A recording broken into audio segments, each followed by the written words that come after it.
So the Zera Shimshon for Parshas Shemot, if you turn to page Tuf Pei Base, please. Tuf Pei Base.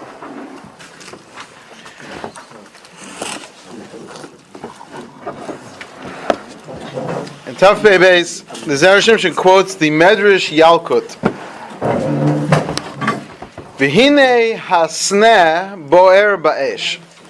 Behold, this thorn bush is burning in fire.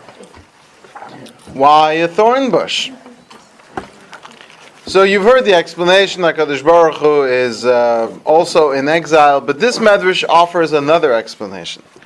Amar HaKadosh Baruch Hu, al yidei sina shesanu echav liYosef, because of the hatred that the brothers showed Yosef, yardu leMitzrayim, they went down to Egypt.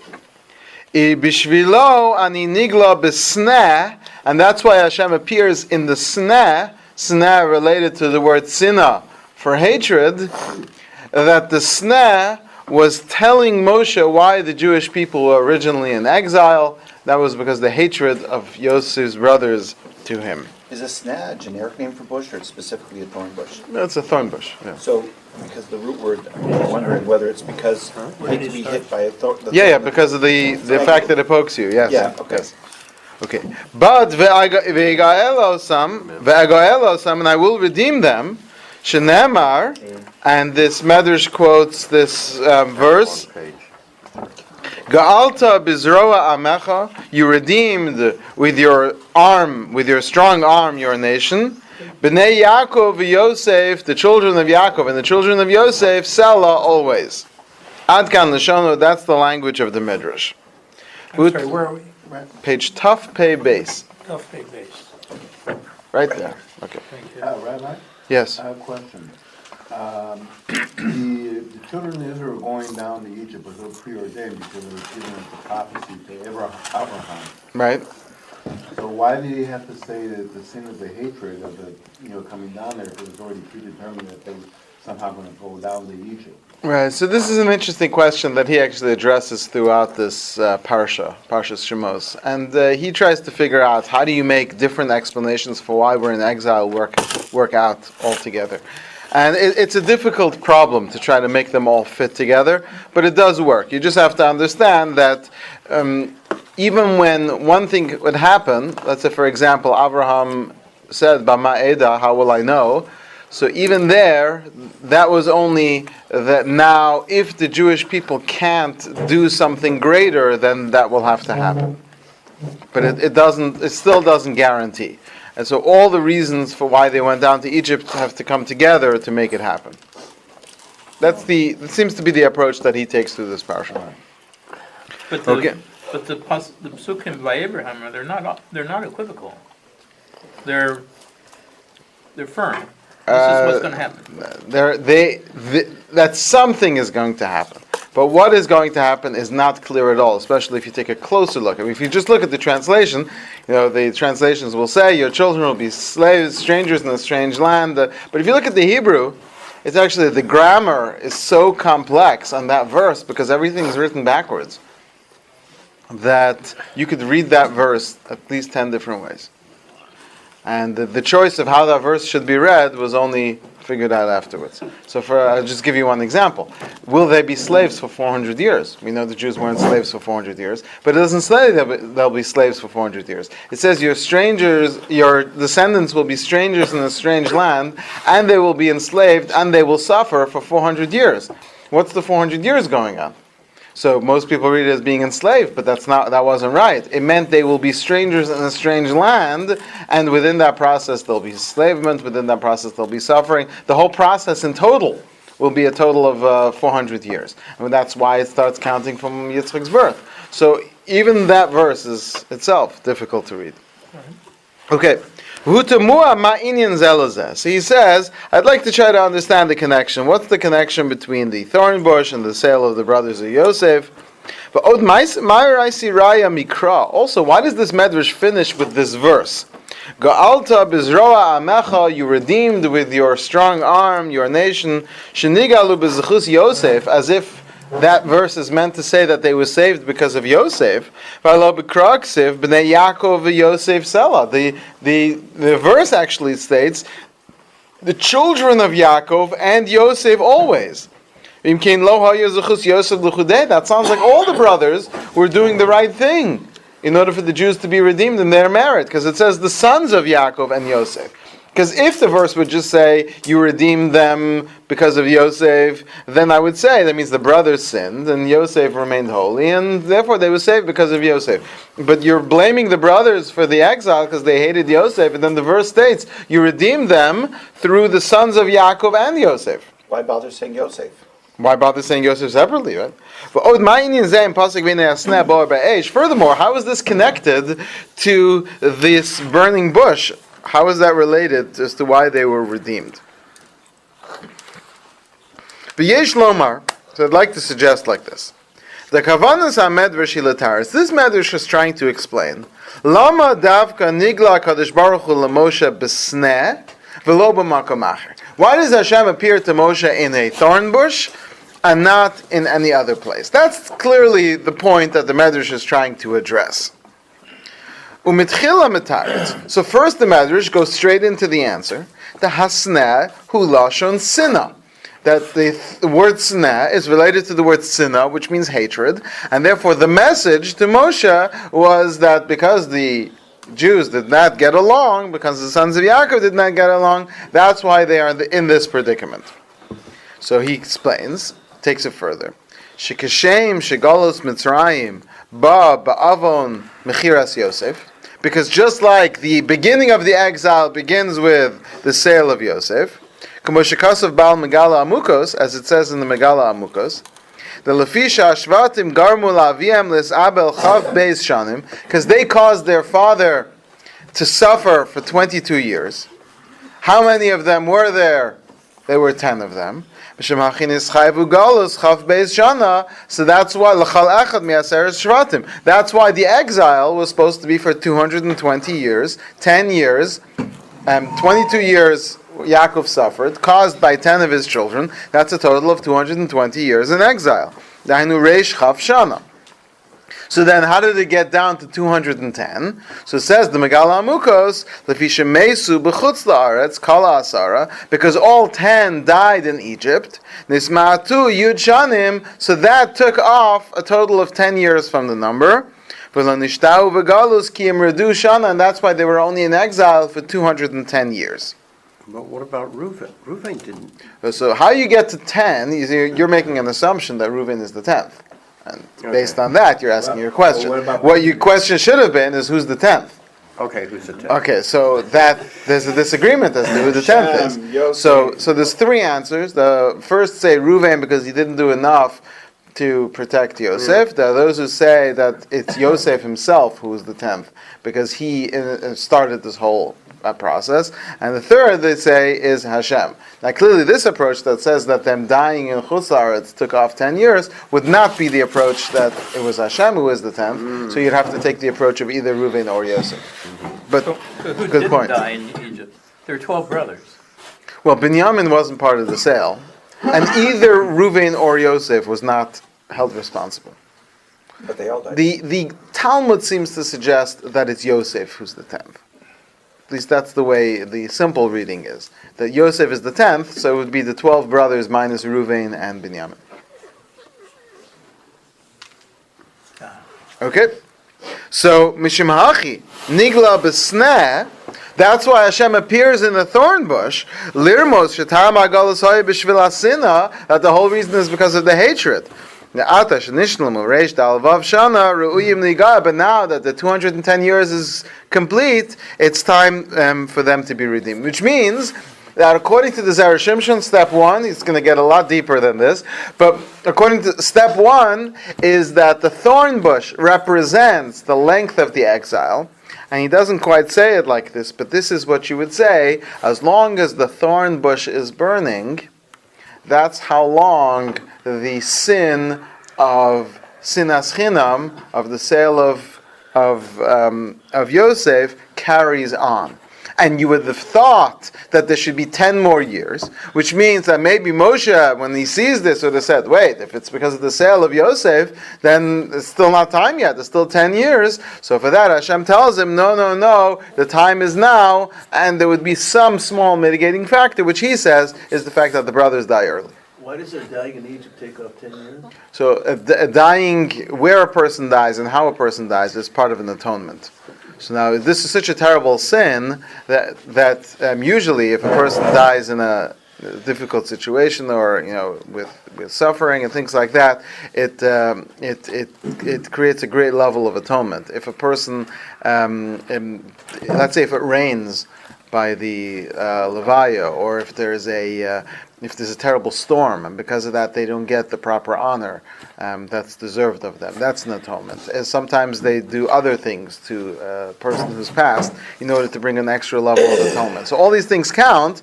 Now, usually it would count for a lot more than this, but because the sale of Yosef is such a terrible sin, they're dying where they didn't want to be, and then their bodies had to be taken to Eretz Yisrael, which is not quite the same level of Kedusha as dying within Eretz Yisrael. So that's considered some level of atonement. So even Yaakov had that because he died. That's right. Did the 210 years start when Yaakov came down? I like to say that it's at the birth of Miriam, of Yocheved, the birth of Yocheved, between the walls. When the 70th person is born.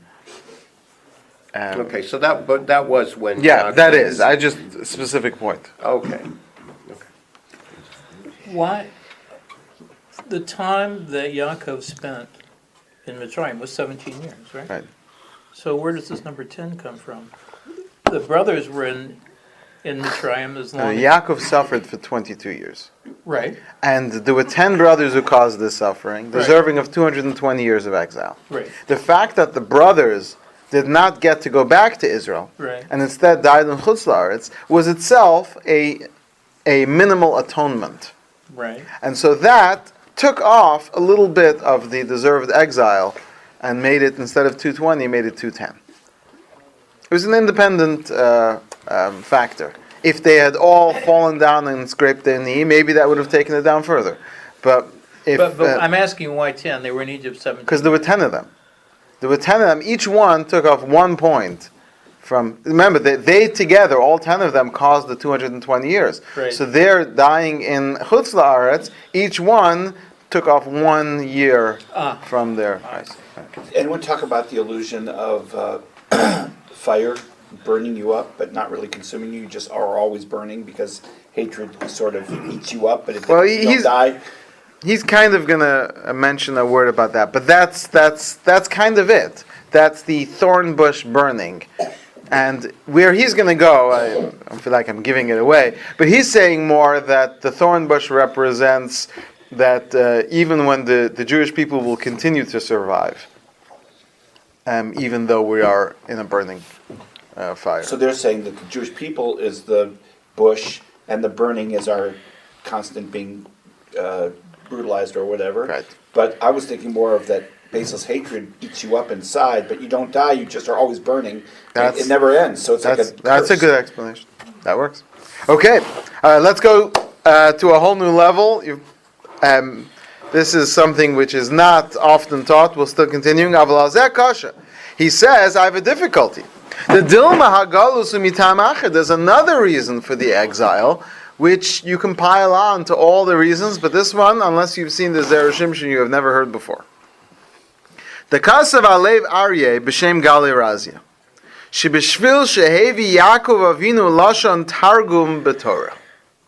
Yaakov Avinu failed in his guardianship of the Torah, and he allowed a word of Aramaic to slip into the Torah. As we find, when Yaakov and Lavan make this pact, Vayikro lo Lavan Yegar Sahadusa. And Lavan referred to this mound of stones as Yegar Sahadusa, the mound of testimony. That's not Hebrew. That's not Lashon Kodesh. That's Aramaic. What about the name that Paro gave to, Moshe. Tzafnas Paneach. Right. Yes. So that's the question. It seems like even that is still basic Hebrew. It's not because it's not Egyptian, right? I don't know what it should be. Right. But although there are those who say that basically all the names with pays in it are all the Egyptians seem to have a lot of pays in their names. But Tzafnas Paneach is an interesting discussion on its own. But it's certainly not like this word, which is an Aramaic word. Well, Now, you had other names like Pothar. right. So those are Hebrew versions of that name. Okay. Right. So you can have transliterations. You can have, but as long as it's a Hebrew word, especially names. Names you can quote names of places because that's still the Hebrew word for that name.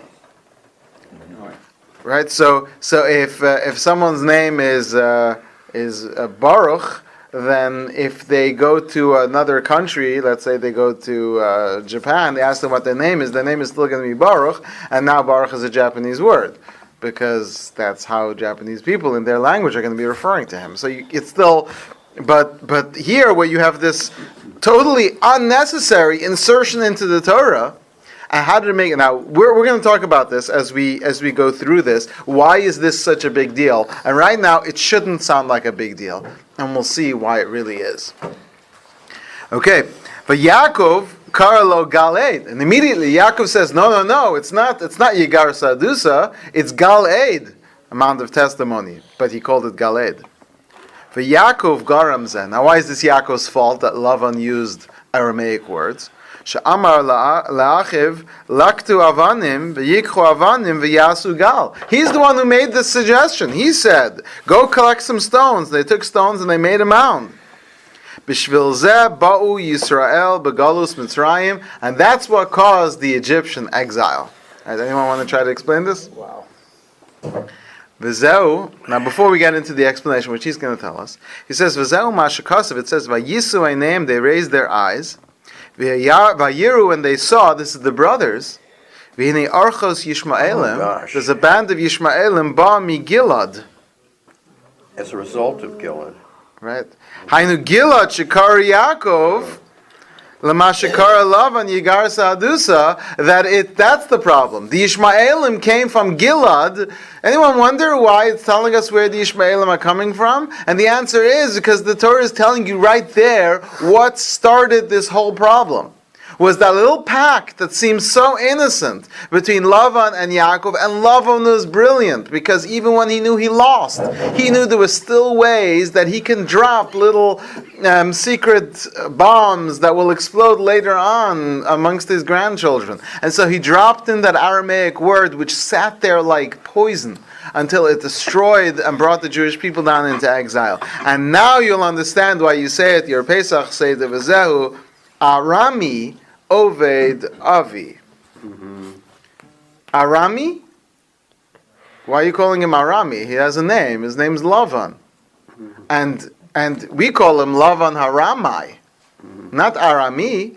But now you know, Arami Dafka, that it's actually the Aramaic word by which Lavan dropped in the Jewish people. Dafka, Dainu Lashon Arami, is that Aramaic word which we carried with us, and that remained and sat there and poisoned us for the next few hundred years.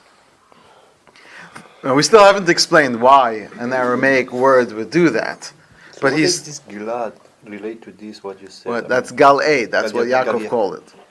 So that place of Gal'ed, which was supposed to be Witness Gal'ed, mound. but because Lava inserted that word, Yigar Sahadusa, that's the only Aramaic in the whole Torah, so that sat there and allowed destruction of the Jewish people in the future. And we still haven't explained why, so hold on. Right, but first, another proof from the Haggadah, everyone says is, Vayered Mitzrayma, they went down to Egypt, Anus alpi hadibur, forced because of the word.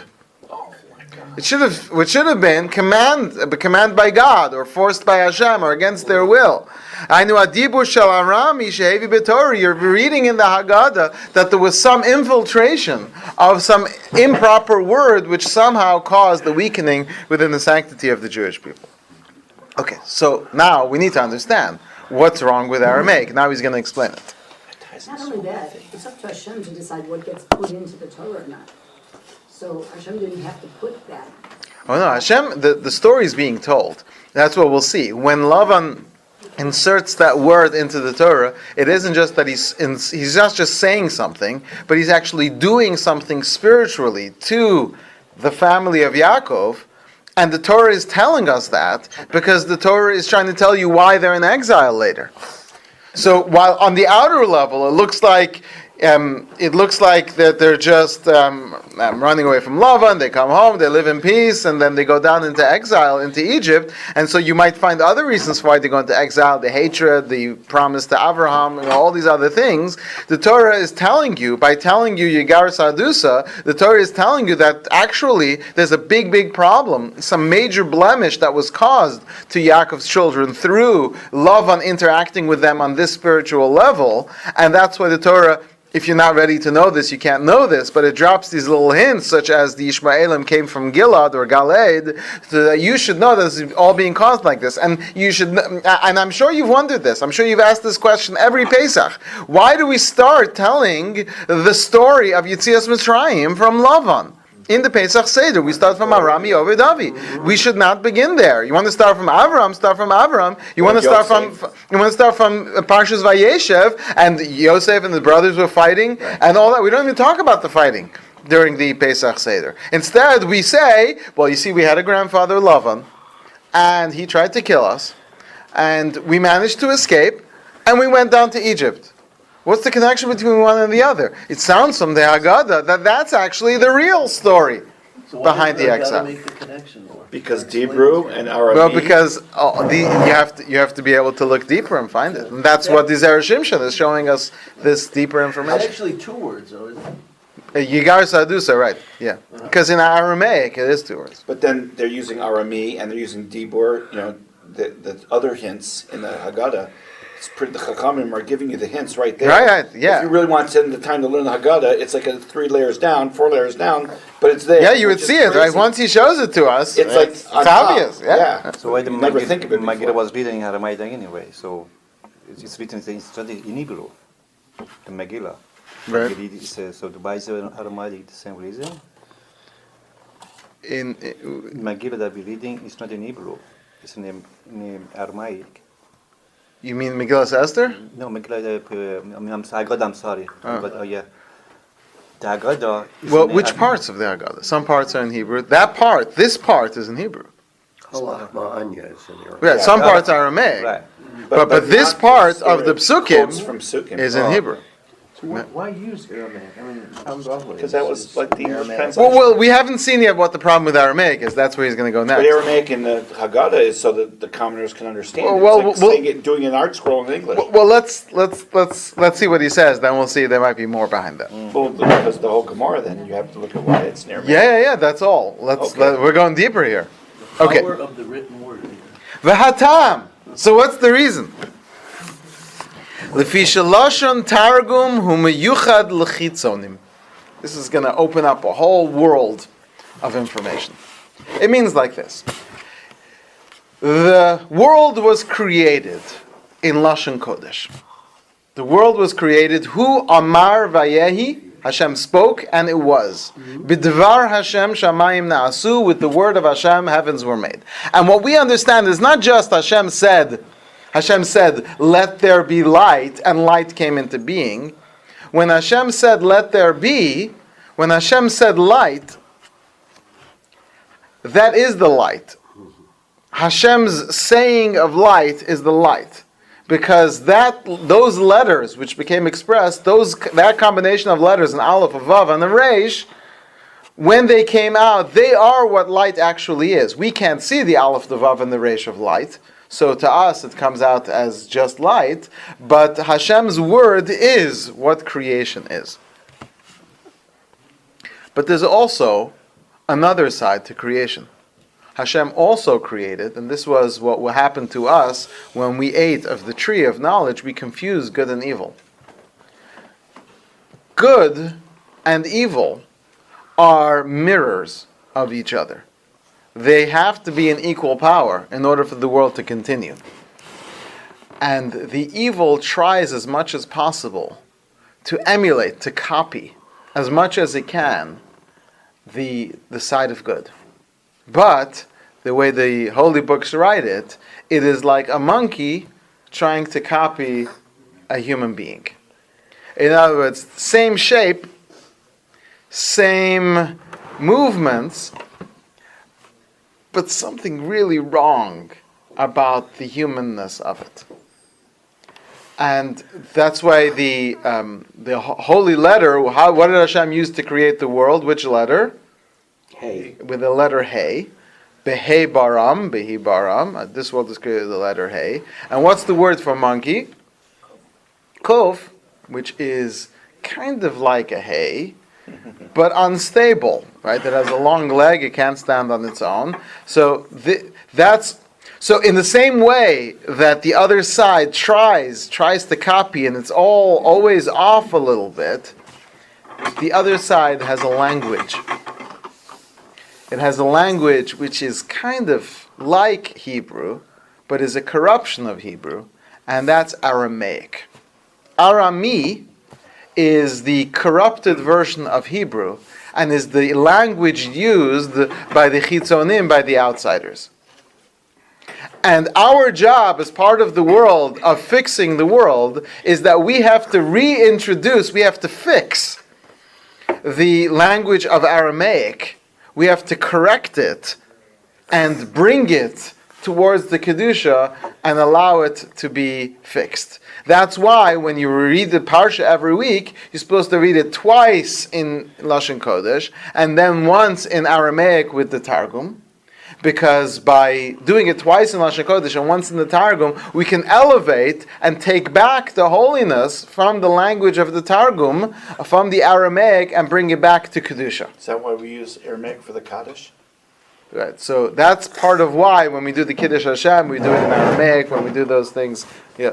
Like maybe this issue of the evil try to copy the good thing, it's like to confuse us because it says, oh, it looks like the same, so we make it. Right, absolutely. That's Esav pretending to be holy. And they do a really good job. Now, the one who represents this more than anyone, the greatest, let's call him Shyster, in the history of the Tanakh, Lava.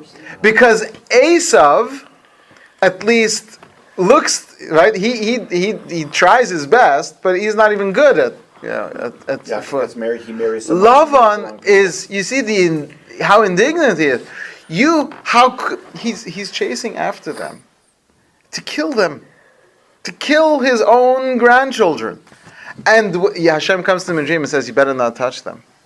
So what does he say the next day to Yaakov?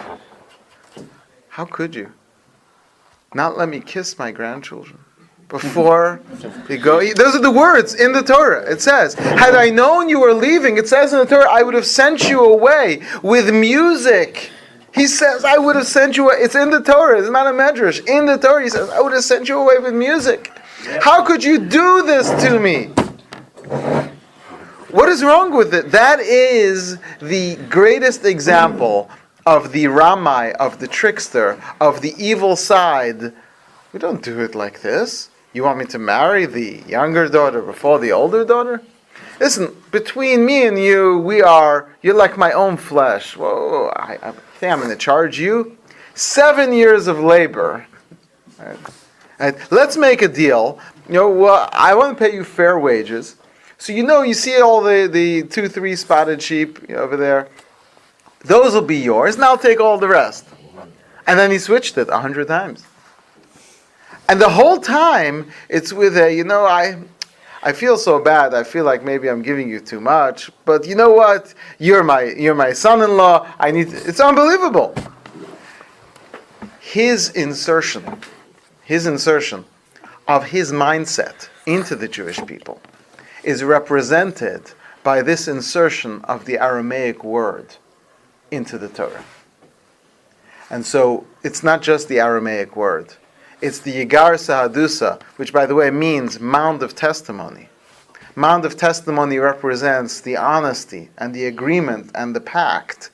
And there's a little bit of Lavan's version of what a mound of testimony looks like within our psyche, from our grandfather, Lavan, because of the fact that Yaakov allowed this interchange between their minds and made this deal with him, thereby causing this corruption. And this corruption causes the Ishmaelim to come from Galeed, from Gilad, and the struggle between the brothers, who Lavan did give a kiss to each one of his grandchildren. And that carries us through, and we struggle with it, and now we're still trying to fix it. And that's why the Talmud Bavli is written in Aramaic, because we're trying to lift ourselves up out of the confusion and try to resolve all the questions and all the difficulties, and try to come to a clarity in order, because every time there's a difficult Gemara, and you ask a question, and you give an answer, you come out with clarity, you don't just fix that situation and your question, you fix the whole world. You fix all the corruption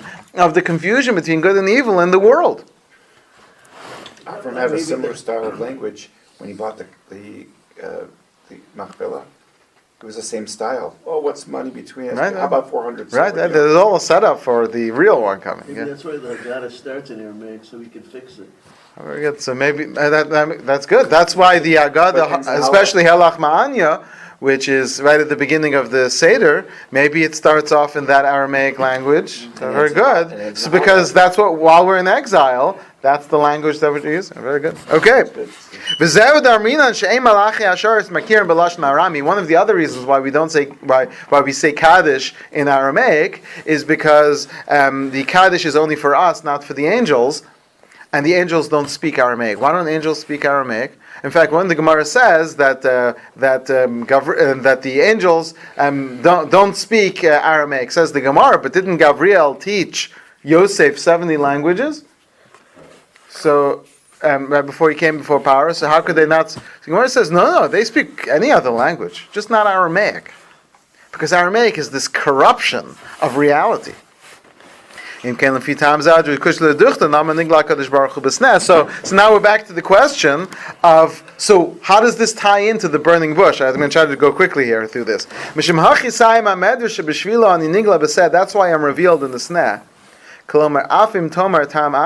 Even if you give another reason, you've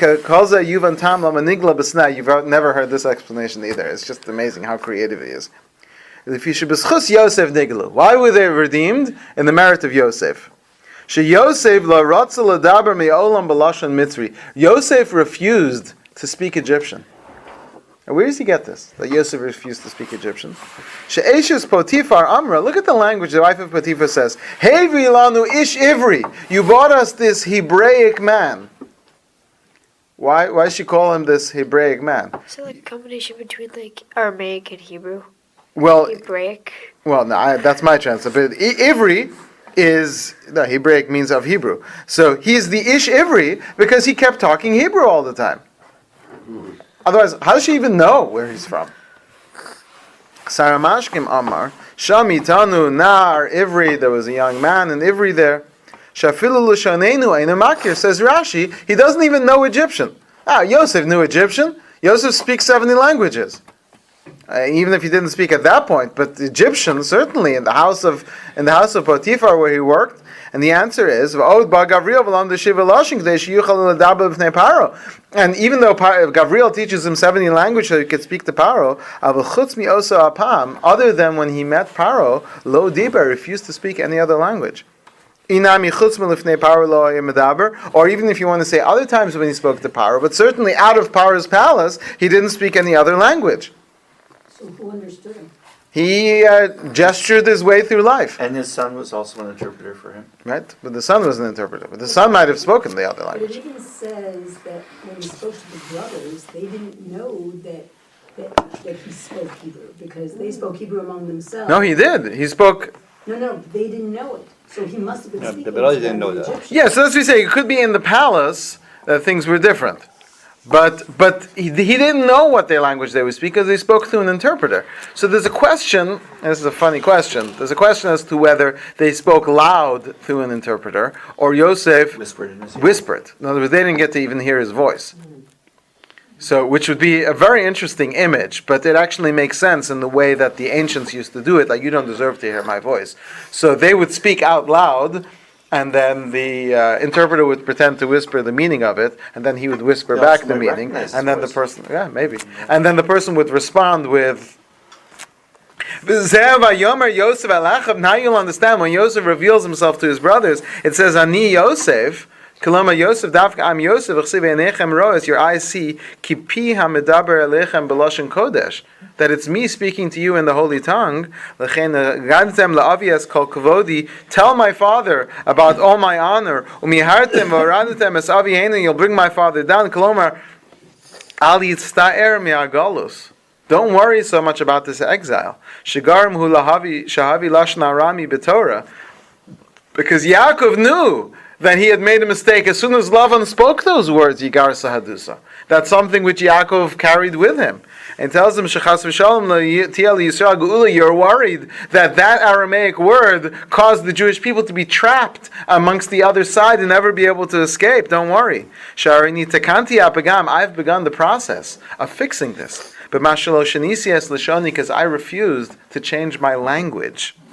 Even though I was in Egypt, I was the minister and the king, I kept refusing to speak their language whenever I could avoid it. So when we talk about the Jews not changing their names, their clothing, and their language, according to the Zera Shimshon, that's really what Yosef starts, is this refusal to give up on his language.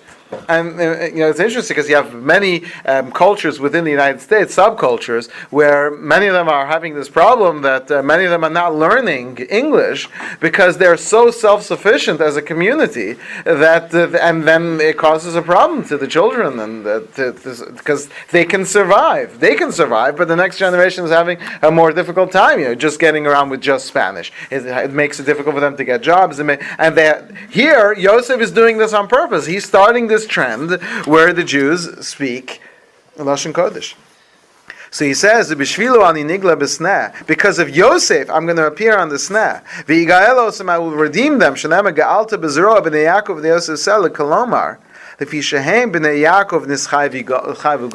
children of Yaakov deserved exile, specifically because of Yaakov's action.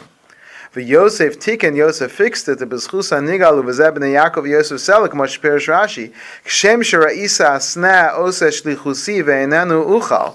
You see that because the burning bush is doing what I want it to do, therefore, because it's my messenger, it doesn't get consumed. Kach telech b'shlichusi ve'encha nizak. So too you can go in my merit, in my messengership, and you won't be damaged. Afanu Nomar, so says the Zera Shimshon, I'd like to add, he was in a place filled with Tumah.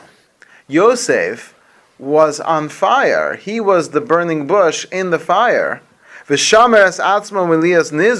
And he protected himself from being damaged. And the Egyptians tried to change his name to Tzafnas Paneach. But he refused and continued to refer to himself as Yosef. They tried to get him to speak Egyptian, and he refused to give that up. So Hashem appears in the burning bush in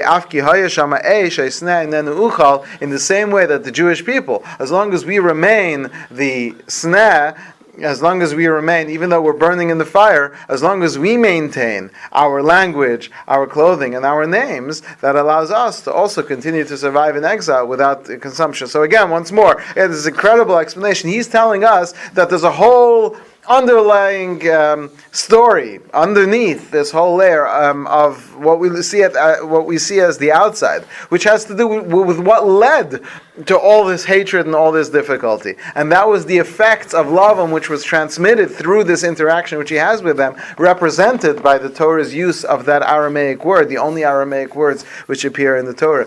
Yosef fixes that. That's why it's such a big deal. Shloshinu es Shemam, Shloshinu es Lashonam. So usually we say the reason why those are important things is because those identify you and keep you separate from the peoples. But according to him, it's actually what they use to hold on to, the side of the good, through the Lashon Kodesh, and with that the Jewish people merited to be saved. Right? Thank you.